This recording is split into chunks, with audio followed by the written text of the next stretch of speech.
मनोहारिणी श्री श्यामाजू, उनका मंगल प्राकट्य दिवस। ज़्यादा विस्तार से तो प्राकट्य का भाव क्या बताएं, आज समय भी कम है कथा में। परंतु बस इतना एक प्रसंग हमने वैष्णवों से सुना है कि जब किशोरी जी का जन्म हुआ, मंगल बधाई गायन होने लगा, पूरे ब्रजमंडल में आनंद की लहर छा उठी, आकाश में देवी देवता भी पुष्प वर्षा करने लगे। सब देवता गा रहे हैं, नाच रहे हैं, झूम रहे हैं, सब ब्रजवासी आनंदित होकर के वृषभानु जी को बधाई दे रहे हैं। पर वृषभानु जी और कीर्ति मैया प्रसन्न नहीं है। क्यों? लाली को जन्म तो भयो है, सुकुमारी लाली आई है, या से प्रसन्नता तो है, पर जैसी प्रसन्नता होनी चाहिए वैसी प्रसन्नता हृदय में नहीं है। क्यों? क्योंकि लाली को जन्म तो है गए, लेकिन लाली को जब से जन्म भयो है मुस्कुरा तो रही है, हाथ पांव तो चला रही है, लेकिन नेत्र नहीं खोल रही है अपने। 1 दिन, 2 दिन, 6 दिन, 7 दिन बीत गए, महीने बीतने पर आ गया, लेकिन किशोरी जी ने अपने नेत्र नहीं खोले। कोई गोद में लेकर के खिलावे तो किशोरी जी मुस्कुरा जामे। किशोरी जी के हाथ भी चल रहे हैं, पांव भी चल रहे हैं, सब क्रिया है रही है, लेकिन नेत्र नहीं खुल रहे हैं। और यह बात से श्री वृषभानु जी और कीर्ति मैया बड़े उदास हैं। कहीं हमारे लाली को कोई रोग तो ना है गयो, ऐसो कहा है गयो, हमारी प्यारी श्यामा नेत्र क्यों ना खुल रही है। तब श्री नारद जी का आगमन हुआ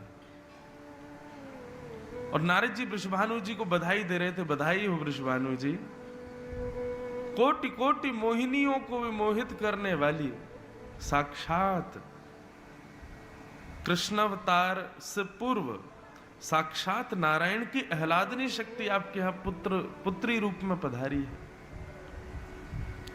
वृषभानु जी बोले, बड़े भैया बड़ो आनंद भयो, आप पधारे, आपने आकर के बधाई दी, परंतु हमारे मन में शांति नहीं है। नारद जी बोले, क्यों? बोले, देखो ना, जब ते लाली भैया तब ते अपने नेत्र ही ना खोल रही, मुस्कुरा रही है, हाथ पांव भी चला रही है, हंस भी जावे, रो भी जावे, लेकिन अपने नेत्र ना खोले। कहीं ऐसा तो ना हमारी लाली को कोई रोग है क्या हो? नारद जी बोली, मैं देख सकूं आपकी लाली को कहां है? वृषभानु जी बोले, चलो।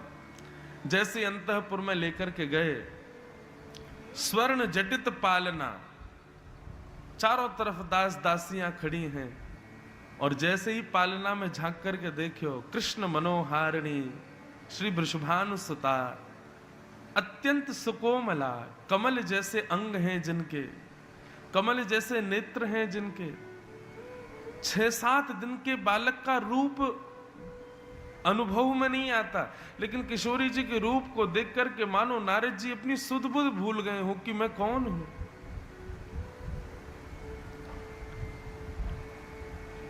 नारद जी बोले, वृषभानु जी आप बाहर पधारो, थोड़ी देर एकांत में आपकी लाली के पास मुझको बैठन दो। वृषभानु जी बाहर चले गए, दास दासियां बाहर चली गई, अकेले नारद जी श्री किशोरी जी के चरणों में विराजे और पलना झुलाते भय श्री नारद जी ने कृष्ण नाम की ध्वनि प्रारंभ की। हे कृष्ण मनोहारिणी, जैसे ही कृष्ण नाम कहा नारद जी ने, इतने में ही पलना में सोई श्री जी के दोनों नेत्र खुल गए, और जैसे ही खुले महाराज नारद जी आनंदित हो गए।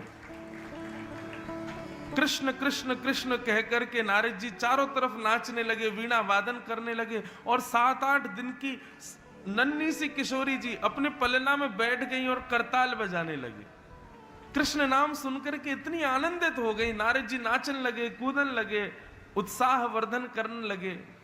किल किल करके नन्ही सी श्री किशोरी जी मुस्कुराने लगी। बाहर खड़े वृषभानु जी मन में विचार करने लगे, ये करताल कहां से सुनाई दे रही है, ये वीणा वादन क्यों है रहे हो, भीतर कहाँ चल रहे हो, ने देखो तो सही। इतने में ही वृषभानु जी ने एक खिड़की से जैसे ही भीतर झांको, देख करके वृषभानु जी मानो जैसे मूर्छा आ गई हो। नन्ही सी किशोरी जी पलना में बैठ करके करताल बजा रही हैं और श्री नारद जी महाराज कृष्ण कृष्ण कृष्ण कह करके नाच रहे हैं, आनंदित कर रहे हैं, किशोरी जी के उत्साह को वर्धन कर रहे हैं। बहुत देर तक नारद जी महाराज कीर्तन करते रहे, किशोरी जी नृत्य करताल बजाती रहीं। थोड़ी देर बाद जैसे ही नारद जी ने कीर्तन विश्राम किया, कीर्तन विश्राम करते ही किशोरी जी ने नेत्र बंद कर लियो, फिर से पौड़ गई, फिर से सो गए। नारद जी वृषभानु जी को कीर्ति मैया को प्रणाम करके चले गए। कीर्ति मैया आई, आकर के लाली को गोद में लियो। सब सुख है, लेकिन यही दुख है कि लाली आंख क्यों ना खोले। खूब प्रयास किए लेकिन नहीं खुली। तब वृषभानु जी आए। वृषभानु जी बोले सुनो, नक लाली को मुख दियो। जैसे ही वृषभानु जी की गोद में किशोरी जी को दिया कीर्ति मैया ने, वृषभानु जी ने भी नेक समीप लेकर के और कान के पास कृष्ण मनोहारिणी जैसे ये शब्द उच्चारण किया, पुनः किलकिल करके किशोरी जी हंसन लगी, दोनों भुजा उठाने लगी और देखते ही देखते नेत्र खुल गए। मानो जैसे कोई कृष्ण नाम कह दे तभी श्री जी उठती हैं। श्री जी को अति प्रिय है ये कृष्ण नाम। तब से जन्मी तो श्री राधा रानी है बरसाने में, लेकिन जाकू देखो जो आ रहा है वो कृष्ण नाम की बधाई लेकर के आ रहा है। कृष्ण सुनते ही किशोरी जी आनंदित हो गए। ऐसी हमारी श्यामा जी। वृंदावन जाओ तो राधे राधे कहो, लेकिन बरसाने जाओ तो जय श्री कृष्ण कहो। राधा रानी के सामने आप राधे राधे कहोगे कोई बड़ी बात थोड़ी है। राधा रानी के सामने उन्हीं को नाम उच्चारण करोगे, उनको सुख कहां मिलेगा। किसी व्यक्ति के सामने उसके प्रेमी का नाम उच्चारण करो, वहां से उनको सुख मिले। अगली बार जब आप जाओ राधा रानी के दर्शन करवे बरसाने, हे कृष्ण मनोहारिणी, इस नाम से किशोरी जी को प्रणाम करना। किशोरी जी को भाता है, किशोरी जी को प्रिय लगता है। ऐसी हमारी श्यामा जी का प्रादुर्भाव भयो। उनको हम बारंबार प्रणाम करें।